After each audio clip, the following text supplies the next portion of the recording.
Hey, all right. So how's this? This is probably prototype 7 or 8. This is the last prototype before the final one. I did get a chance to test fly this real quick this morning. Everything works perfect. All the dimensions are just what I need. The flight performance is exactly what I wanted. Now the next thing is just getting the cosmetics dialed in. Just a bunch of little minor changes I gotta do as far as the way the plane goes together. Canards and elevons working together. For roll, elevons and ailerons working together. And then rudder, aha, all right, hey, all right. And then my favorite, when I do the high alpha switch, I hit this switch here on my radio, and it goes into high alpha mode like that. Keeps my control surfaces from stalling out. How did I figure that out? It took a long time. There is 3 onboard mixers and a bunch of other stuff, because the radios just won't do it. There's too much going on. Quick commercial for you, because I get so many emails and questions on, where to get motors and servos and all that stuff. Power plant I'm using is the Wellguard Park Jet motors, 2 of those. Now the plane is over 3 pounds. It's about a 50-ounce plane, something like that. Each motor is responsible for about 25 ounces of thrust. Now I've got the 6x4 props. Now one is a pusher prop or a jet prop and one is regular. All that means is one spins clockwise and one spins counterclockwise. That's what you want. I got the HS65 metal gears, especially for the thrust vectoring stuff. Metal gears are the way to go. Once I've tried metal gears, I'm never going back. The 2 batteries are 2200s. I got 2 of them, 2200 3-cell, and these are the Grayson discount batteries. Now the thing on that, I get the discount batteries. This is like a 15 to 20C discharge with 2200 milliamps. So if you're in need for speed, they've got higher end batteries, but just for cruising around, I like the discount batteries because they do what I want. Grayson has got some new fancy little synthesized receivers. So if you've got the older 72 megahertz radios, Grayson's got these nice, small, little fancy high-tech receivers for your 72 megahertz radio. So they'll work with whatever radio you have. They come in 4, 6, and 8 channels. I'll put a link on the page. Check it out, because what it does is it helps eliminate glitches and hits. Check that link out. It's nice. Where would you like me? Right there. Okay.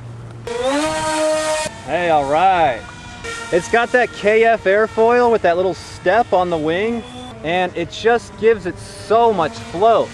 I mean, almost too much float. All right, high alpha. We got our switch on. Try and get down so you can see it. All right, let's try a few tricky tricks. Oh, ooh. Nice. Probably hard. Uh-oh. I gotta land it.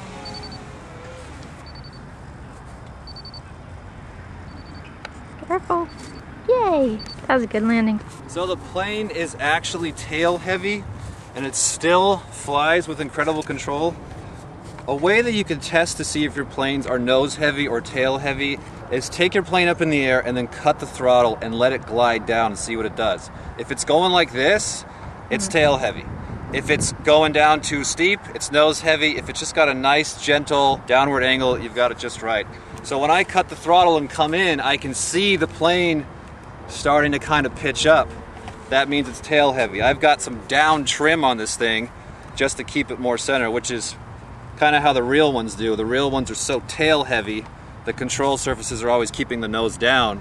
So when they want to bring the nose up, boom, it comes right up. For all you wonderful DX6 customers, when that little battery thing beeps at you, it's not like the little warning sign on your gas tank on your car. Oh, I go another 20 miles. No, you got about 20 seconds and the thing is shutting off. Ask me how I know that. Okay. All right, so we got our high alpha now. That's crazy. Look at that. Just like the real guy. Whoa. And my battery might be dying. Oh.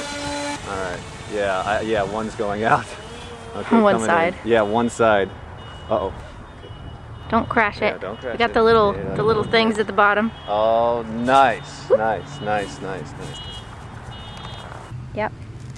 You're going to be redoing this model, right? Yeah, I've now, based on all the numbers that the other planes have told me, all the dimensions are exactly how I want them. The canards, the distances, the ratios, the throws, the size, the angles, all that stuff's been determined.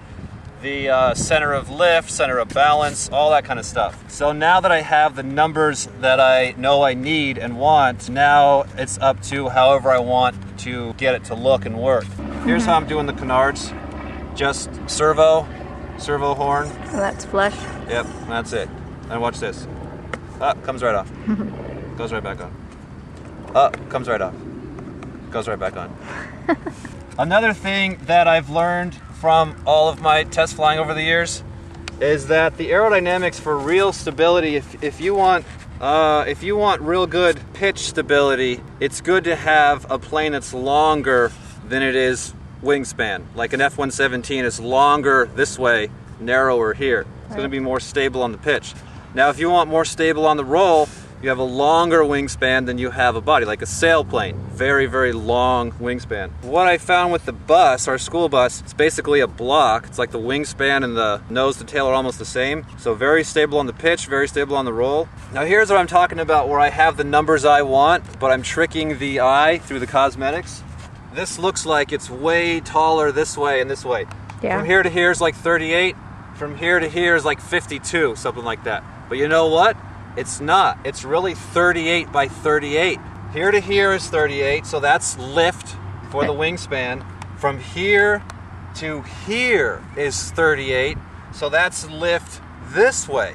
So I basically have a square, you know, minus some little holes here, but the air is just seeing 38 inches of lift this way and 38 inches of lift this way. Because guess what? This doesn't count as lift. So when I'm coming out, well, very little. When I'm coming into high alpha, the wind doesn't even see this hardly. It just sees here.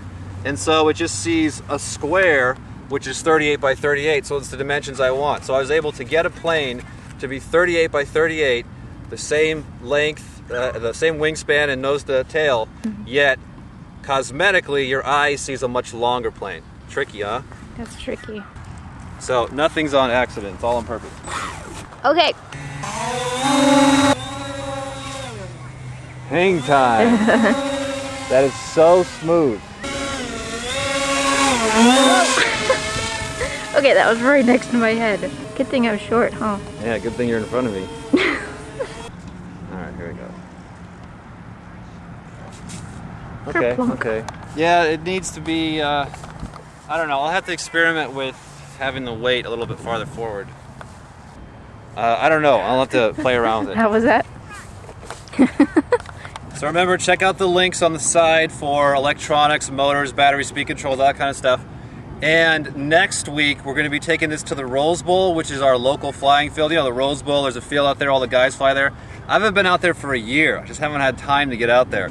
So I'm going to take this out next weekend and show it off. So make sure to watch next week's video. You might want to subscribe so it reminds you. Comes right off. Goes right back on. Comes right off. Goes right back on. Comes right off. Goes right back on. Comes right off. Goes right back on. Comes right off. Goes right back on. Right up. I won't go on.